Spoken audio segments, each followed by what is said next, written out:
While a few friends gained using the auto-hunting feature, Yu-sung quit the boring game. As they stated the contradiction it had to their lives, he recalled how simultaneously he had always been auto-hunting. Previously, his girlfriend had asked him to set up his own shop, and he stated that he was saving money to do so someday. He grew frustrated as she stated their inability to travel around, and setting it aside, he started questioning her actions since she had been cheating on him all along. When she tried to reason, he stated of her unreasonable excuse for their breakup, asking if she was embarrassed to be alongside him.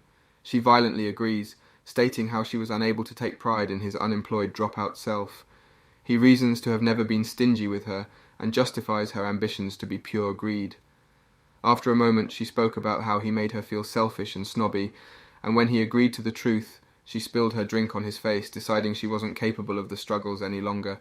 She leaves him drenched and broken. Inside, he knew her reasons, but he couldn't be honest and refused to let her see his defeated side, powerless against the reality. While he drank to ease his pain, a rumble behind caught his attention as the wall burst, throwing them to the ground. He looked at the massive hole before him. Cracks and gates were usually announced beforehand, but this was an exception.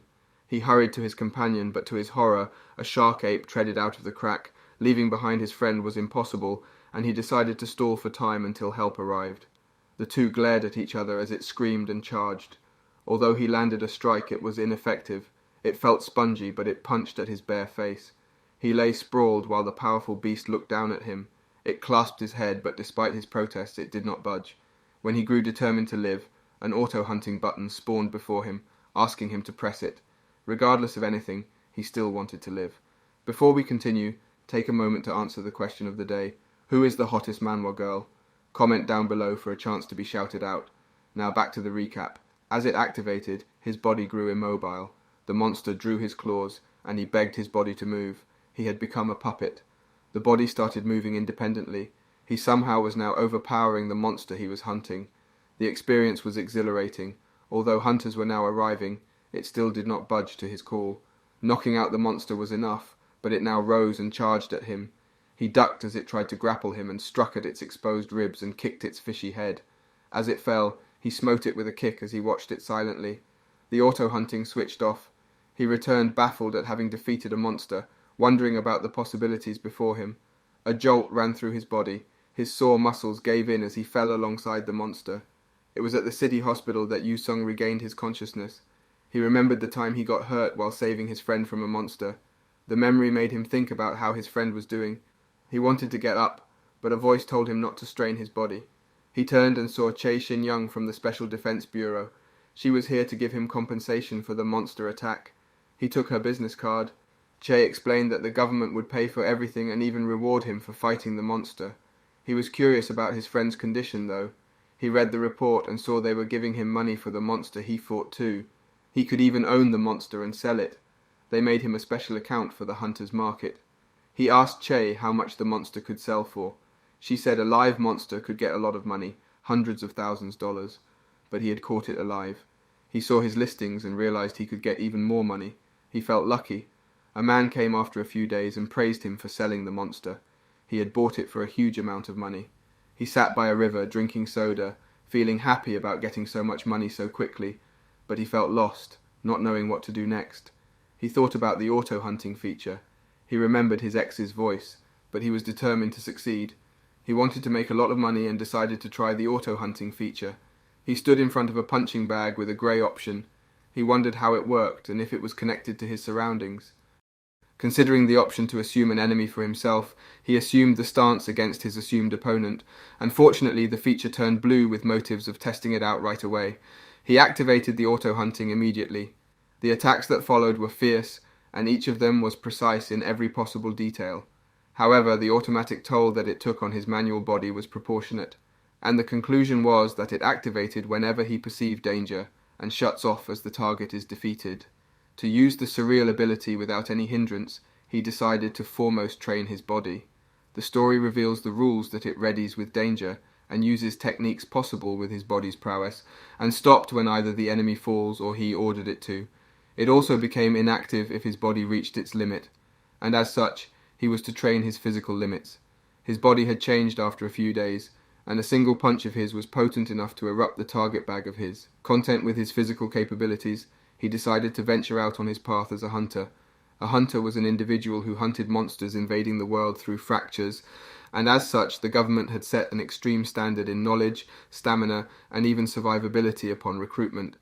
At the local gym in his locality, people watched him batter a punching bag with furious blows. He had thankfully passed the written test on his first attempt, and currently wanted to refrain from using auto-hunting for it, would obliterate the bag. Unaware of when the fortune of auto-hunting might disappear, he was training his body for the worst. On the next day, an instructor was calling the students by their numbers, and Yusung was now resolute to find himself the worth of his 4-month-long efforts. He had scored 98 points while the passing was 100. However, his first score had been 63, and with the increment of 35, his body was on par with the shark ape.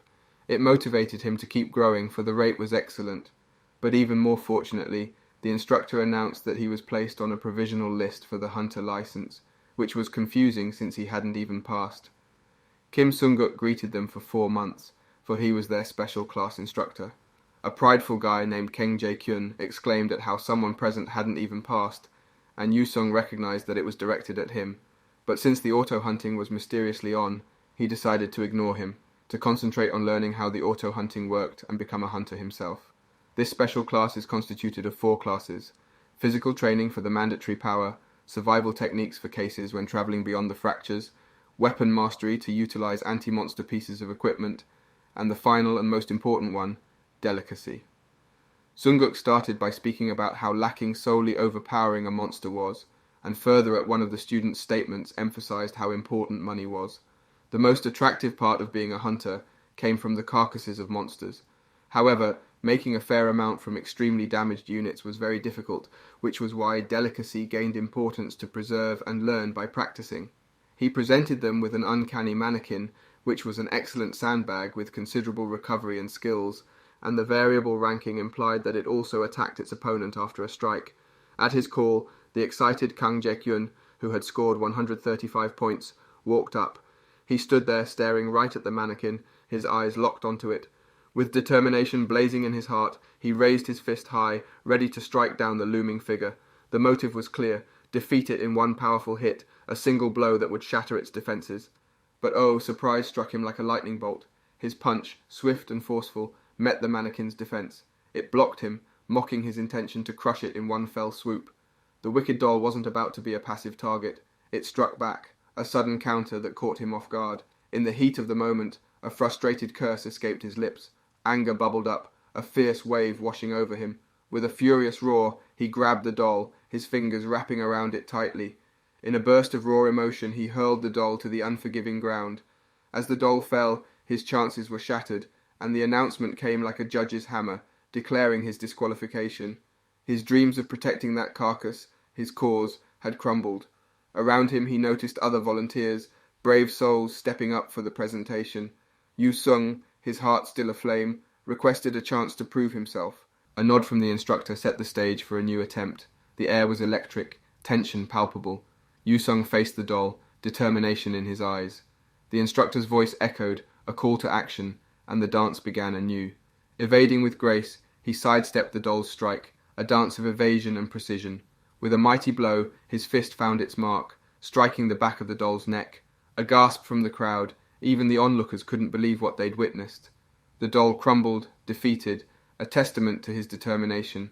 But this was no ordinary challenge, no true measure of his skills. Questions swirled in his mind like leaves in a storm. Could he do better? Could he rise above this easy monster? Pride swelled as praise flowed from the sensei's lips, a nod to his prowess.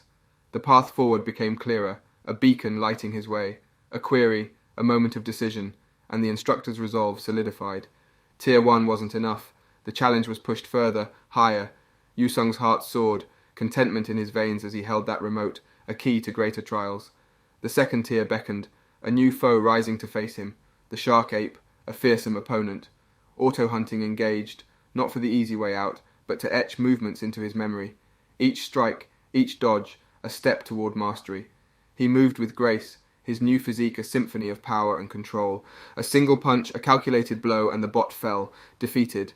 Surprise rippled through the crowd, jaws dropping in awe. Kang's eyes burned with jealousy, an ember of resentment. Sunguk's approval warmed him, a validation of his efforts.